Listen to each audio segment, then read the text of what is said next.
Hello बच्चों, आज का हमारा टॉपिक गॉस थ्योरम का थर्ड एप्लीकेशन, जिसमें हम लोग आज पढ़ने चल रहे हैं कि इलेक्ट्रिक फील्ड इंटेंसिटी एक थिन स्फेरिकल सेल है जो चार्ज है, इसके कारण डिफरेंट पॉइंट्स पर क्या होती है। यानी कि electric field intensity due to a uniformly charged thin spherical shell. ठीक है ना। हमको दिया गया है बेटा, एक स्फेरिकल सेल है, ये है, जो कि हालो है, बीच में कुछ नहीं है। हालो का मतलब कुछ नहीं, थिन, इसकी जो लेयर है बहुत, शीट जो है बहुत पतली है, और इस पर एक चार्ज दिया गया है। मान लेते हैं यहाँ चार्ज पॉजिटिव है, नेगेटिव भी लिया जा सकता है, लेकिन हमने क्या लिया, यहाँ पॉजिटिव लिया है, और यह चार्ज जो दिया गया है वो Q है। यानी कि we are given a thin spherical shell which is charged and this is hollow. It means charge is residing on its surface only.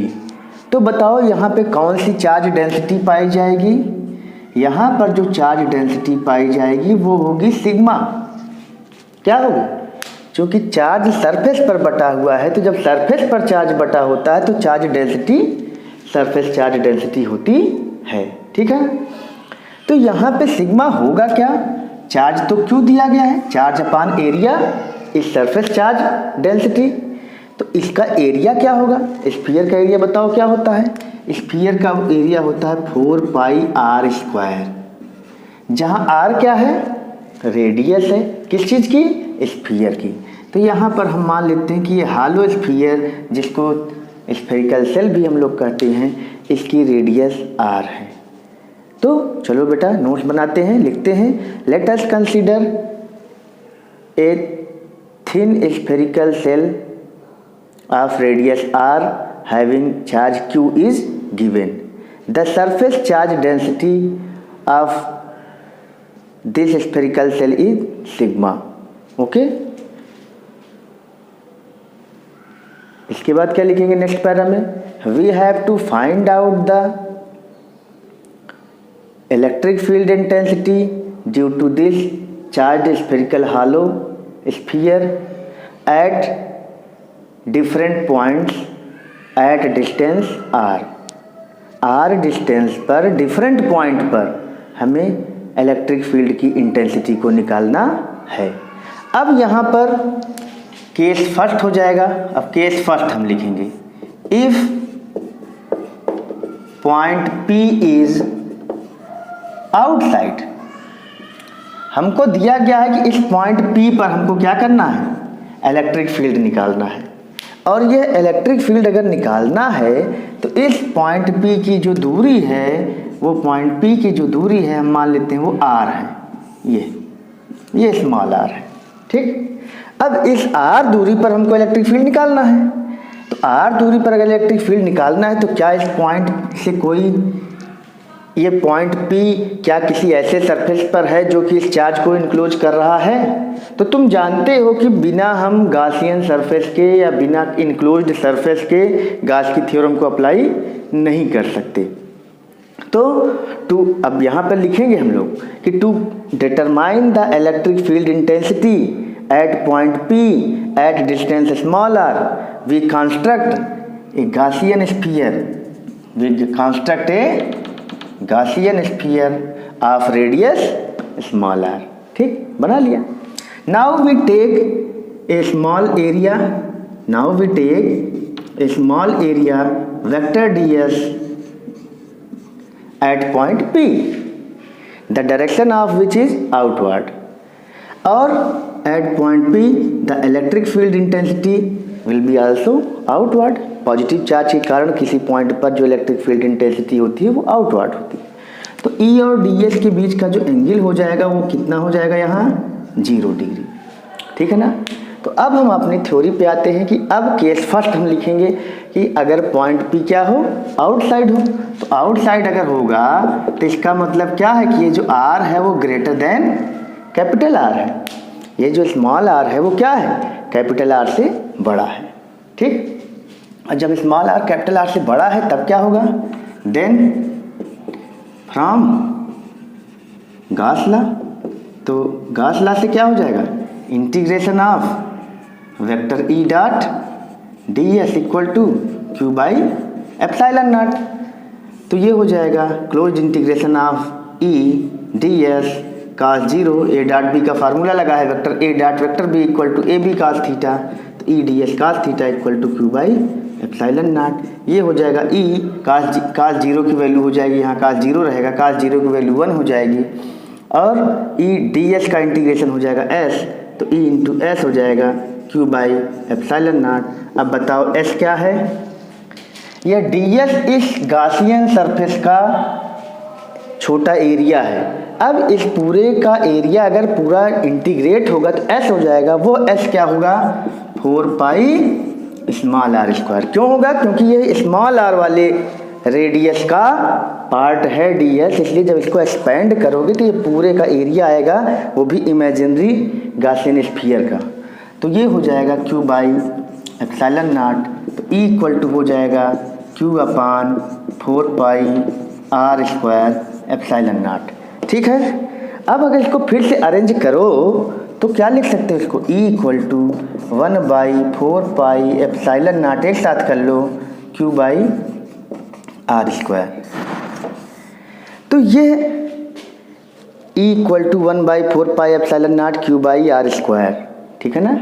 अब इसके बाद फिर से लिखो, तुम लोग क्या लिखोगे, इतना लिखने के बाद लिखोगे क्या कि this electric field is same as electric field due to a point charge. यह इलेक्ट्रिक फील्ड वही इलेक्ट्रिक फील्ड है जो कि एक पॉइंट चार्ज के कारण आर दूरी पर होता है। तो this electric field is same as the electric field due to a point charge at distance R, यानी कि अगर कोई पॉइंट चार्ज इस तरह का क्यू होता ऐसे, और इससे आर दूरी पर अगर कोई तुम यहाँ फील्ड पूछते तो यहाँ पर फील्ड हम लोग क्या निकाले थे, 1/4 pi epsilon naught Q by R square, और वही तो स्फीयर के कारण आ रहा है। तो हालो स्फीयर का जो इलेक्ट्रिक फील्ड आया आउटसाइड पॉइंट पर, ध्यान देना है आउटसाइड पॉइंट है ये, इनसाइड या सरफेस पर नहीं है, आउटसाइड पॉइंट, यानी कि जब इसकी रेडियस कैपिटल आर से बड़ी दूरी होगी उन्हीं पॉइंट के लिए ये फार्मूला आया है। तो और अगर चार्ज क्यू किसी पॉइंट पर होता तो आर दूरी पर भी वही फील्ड आता, यानी कि यह पूरे स्फीयर का चार्ज इस पॉइंट चार्ज की तरह बिहेव कर रहा है, जबकि वह पॉइंट पी आउटसाइड हो, ठीक है ना। तो इसका अर्थ यह है कि यहाँ से एक चीज़ प्रूफ हो गई, यहाँ से क्या प्रूफ हुई, तो यहाँ पे लिखोगे कि दिस फील्ड इज, इसके बाद हम लिखेंगे सेम एज, है ना, field electric field due to a point charge. ठीक, तो ये देयरफॉर फॉर आउटसाइड पॉइंट, इसका मतलब आउटसाइड पॉइंट्स के लिए पॉइंट्स, ठीक है ना। तो charge spherical shell, charge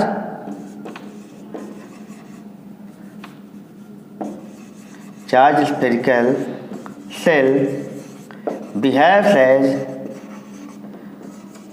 point charge. तो बाहर के पॉइंट्स के लिए ये जो स्फेरिकल सेल है वह पॉइंट चार्ज की तरह बिहेव करता है, इसको आप लोग नोट कर लो।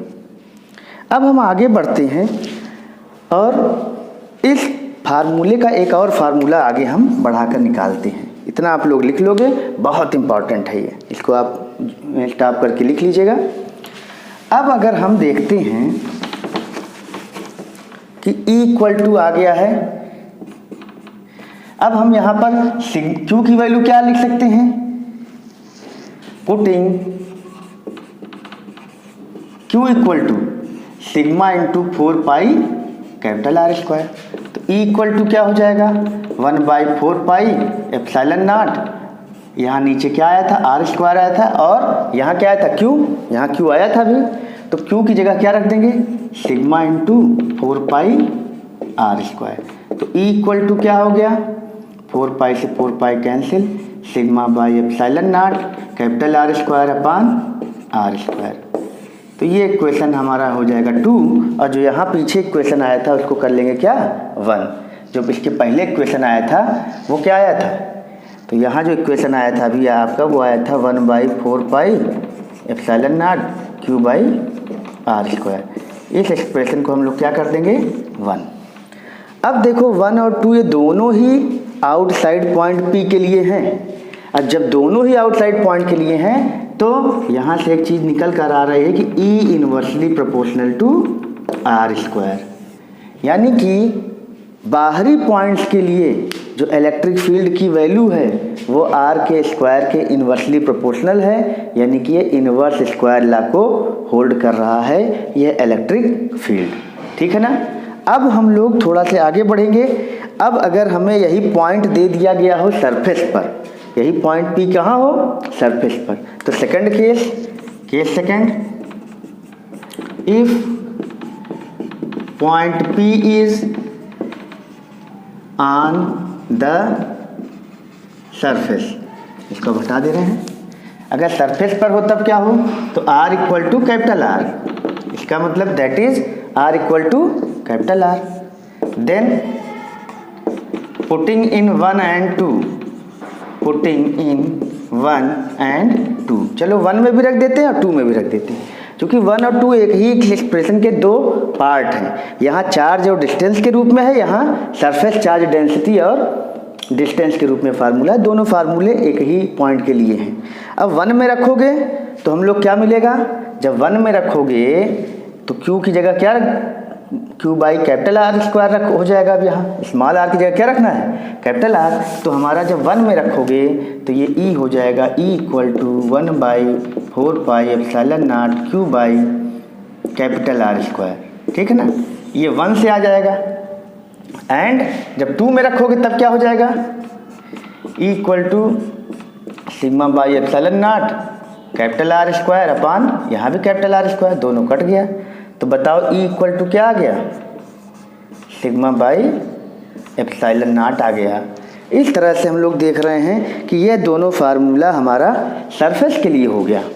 अच्छा, यहाँ पे R बदल नहीं रहा है और यहाँ देखो कैपिटल R फिक्स है, तो कैपिटल R अगर फिक्स है तो यहाँ सिग्मा अपान एप्सिलॉन नॉट के बराबर होगा, चाहे वो जिस रेडियस का ही क्यों ना हो, है ना। तो किसी भी रेडियस का अगर स्फीयर होगा तो उसके सरफेस पर जो सरफेस चार्ज डेंसिटी होगी वो सिग्मा अपान एप्सिलॉन नॉट होगी। सिग्मा अगर कांस्टेंट है तो इलेक्ट्रिक फील्ड सरफेस पर कांस्टेंट होगा। अब हम लोग आएंगे अंदर के पॉइंट के लिए। अब जो हमारा जो थर्ड केस होगा वो है क्या, कि पॉइंट P अगर इनसाइड हो तो, और ये जो हमारा फील्ड आया है सरफेस का ये मैक्सिमम फील्ड है। ये क्या है, यही है मैक्सिमम फील्ड। मैक्सिमम फील्ड यही क्या है हमारा मैक्सिमम फील्ड। इससे ज़्यादा फील्ड जो होता है कोई भी चार्ज स्फेरिकल सेल के कारण कहीं भी नहीं हो सकता है, इससे कम हो सकता है, इससे ज़्यादा नहीं। तो कोई पूछे कि स्फेरिकल सेल पर सबसे ज़्यादा इलेक्ट्रिक फील्ड की इंटेंसिटी कहाँ होगी, तो तुम कहोगे कि उसके आउटर सरफेस पर किसी भी पॉइंट पर, चाहे यहाँ चाहे यहाँ चाहे यहाँ चाहे यहाँ, किसी भी पॉइंट पर, यानी कि सरफेस पर ही होगा। अब हम लोग इसके बाद थर्ड पॉइंट देखेंगे इनसाइड के लिए। तो अगर इनसाइड के लिए हम लोग इसको देखेंगे तो केस थर्ड हमारा क्या है, फॉर इनसाइड पॉइंट। तो अगर इनसाइड पॉइंट के लिए है P, R less than capital R, that is R less than capital R, यानी कि अब हमारा जो अभी पॉइंट P यहाँ था, P सरफेस पर, अब अंदर आ रहा है। मान लेते हैं पॉइंट P यहाँ पे हमारा है इस तरह से, तो पॉइंट P से होते हुए क्या करेंगे, हम फिर एक गासियन सरफेस खींचेंगे। ये गासियन सरफेस ड्रा किए। अब इस पॉइंट पर एक हमने क्या किया, एरिया वेक्टर लेंगे। तो एरिया वेक्टर किधर होगा, आउटवर्ड ds, ठीक है ना। लेकिन क्या यहाँ पे इलेक्ट्रिक फील्ड, यहाँ कोई चार्ज इनक्लोज कर रहा है, यहाँ पर जो चार्ज इनक्लोज है वो तो जीरो है कि नहीं। तो then charge enclosed by Gaussian surface, Gaussian surface है ना, that is Q dash equal to 0 नहीं हो जाएगा। अब बताओ, चूँकि चार्ज जो है वो केवल आउटर सरफेस पर बटा हुआ है, या ये चाहे कंडक्टिंग स्फीयर हो चाहे नॉन कंडक्टिंग, चूँकि इसकी लेयर बहुत पतली है इसलिए चार्ज जो होगा वो इसी पर होगा, चाहे वो अंदर साइड में हो चाहे बाहर हो। कंडक्टिंग में होगा तो केवल बाहर होगा, और नॉन कंडक्टिंग होगा तब भी उसी लेयर पर ही होगा, अंदर तो नहीं ही होगा क्योंकि हालो है। तो हालो स्फेरिकल सेल पर अंदर अगर पॉइंट P है तो इस पॉइंट P से एक गॉसियन स्फीयर ड्रा किया गया है, और इस गॉसियन स्फीयर से कोई चार्ज यहाँ इनक्लोज नहीं हो रहा है। और जब चार्ज इनक्लोज नहीं होगा तो वो चार्ज क्यू डैश 0 हो जाएगा, और तब integration of vector E dot vector D S equal to क्या हो जाएगा, 0/ε0। ये क्या है, गॉस लॉ से हम कर रहे हैं, तो गॉस लॉ से ये जो हो जाएगा 0/ε0, तो ये हो जाएगा integration of E D S equal to 0। तो यहाँ से एस तो 0 हो नहीं सकता, तो क्या 0 हो जाएगा, ई 0 हो जाएगा। तो किसी भी चार्ज स्फेरिकल सेल के इनसाइड पॉइंट पर इलेक्ट्रिक फील्ड 0 होता है, ये चीज़ हम लोग जान गए। तो इनसाइड पॉइंट और आउटसाइड पॉइंट के लिए आपको बोर्ड में क्वेश्चन, ये 3 नंबर का बहुत ही इम्पॉर्टेंट क्वेश्चन है, CBSE, UP और किसी भी और बोर्ड के लिए ये काम करेगा। अब हम लोग इसका वेरिएशन देखते हैं। वेरिएशन का मतलब ये है कि अब हम इसका ग्राफ प्लाट करने चल रहे हैं। तो ग्राफ जब प्लाट करोगे तो ग्राफ प्लाट करने के लिए हम एक ऐसे स्फीयर बना लेते हैं। मान लेते हैं यही स्फीयर है और इसकी रेडियस हमारी r है। मान लेते हैं कि ये हमारा रेडियस है और ये, चलो अब हम लोग इस स्फेरिकल सेल का जो इलेक्ट्रिक फील्ड है, चार्ज स्फेरिकल सेल का इलेक्ट्रिक फील्ड है, इसका वेरिएशन r के साथ देखने चल रहे हैं। एक हम स्फीयर ऐसे ड्रा कर लेते हैं, ये इसकी रेडियस हमारी है r, ये r रेडियस है। और चलो हम यहाँ पर इलेक्ट्रिक फील्ड, ये हमारी y एक्सिस जो है इलेक्ट्रिक फील्ड की है, ये r है, ये सेपरेशन है। तो तुम देख रहे हो कि ये पूरा चार्ज है, क्या है ये चार्ज स्फेरिकल सेल है, इसके रेस्पेक्ट में बना रहे हैं ताकि ध्यान रहे। ये r है, तो यहाँ से ये दूरी हमारी क्या हो जाएगी, यह भी हमारी दूरी r है एक साइड में, ये r दूसरी साइड में, ठीक। तो ये r हमारी क्या है, डिस्टेंस है रेडियस वाली, ठीक। अब तुम देख रहे हो कि सरफेस पर जो हमारा था वो σ/ε0 था इलेक्ट्रिक फील्ड, और बाहर जाने पर जब r से बाहर जा रहा है तो r² की इन्वर्सली प्रोपोर्शनल था, और अंदर क्या था, 0 था। तो जब अंदर 0 है तो अंदर तुम 0 दिखाओगे, तो ये पूरी लाइन ऐसे दिखाओगे, ये 0 लाइन, ये 0 लाइन, ये इसको थोड़ा डार्क हम लोग कर देंगे, आप लोग जब करना तो स्केच से कर देना, ठीक। तो ये देखो, ये तुम्हारा क्या है, इलेक्ट्रिक फील्ड है, ये इनसाइड। यहाँ ई क्या है, 0 है। क्यों 0 है, क्योंकि अंदर इस स्फीयर के स्फेरिकल सेल के अंदर जो है वो इलेक्ट्रिक फील्ड क्या है, 0 है। और मैक्सिमम कहाँ था, मैक्सिमम था सरफेस पर, ठीक है। याद रखना, स्फेरिकल सेल के सरफेस पर हमेशा इलेक्ट्रिक फील्ड मैक्सिमम होता है। तो मैक्सिमम होता है तो उसकी लाइन ऐसे हम कर लेते हैं, ये चलो मैक्सिमम, तो जितना मैक्सिमम इधर होगा उतना ही तो मैक्सिमम इधर होगा। मैक्सिमम तो इसके कहीं भी पॉइंट पर होगा, तो जो यहाँ पर है उतने ही हाइट पर यहाँ भी, इधर भी मैक्सिमम होगा। तो इधर भी मैक्सिमम, ये इधर भी मैक्सिमम, यानी कि सरफेस पर वो क्या हो गया, मैक्सिमम। अंदर 0 था, अंदर 0 था और सरफेस पे क्या हो गया, मैक्सिमम। तो मैक्सिमम इधर भी इतना हुआ, इधर भी इतना हुआ। अब जैसे ही बाहर चलोगे वो r² के इन्वर्सली प्रोपोर्शनल है, तो r² के इन्वर्सली प्रोपोर्शनल का मतलब है इस तरह से बढ़ेगा, तेज़ी से घटता हुआ ग्राफ। जैसा अगर इस ग्राफ को ऐसे उलट दो तो इसके ऊपर आ जाएगा, यानी कि ये हमारा यहाँ पर e जो है वो r² के इन्वर्सली प्रोपोर्शनल है, यहाँ भी e, यानी कि स्फीयर के बाहर तो इधर भी r होगा, उधर भी r होगा। और अंदर क्या है, यहाँ e पूरा 0 है।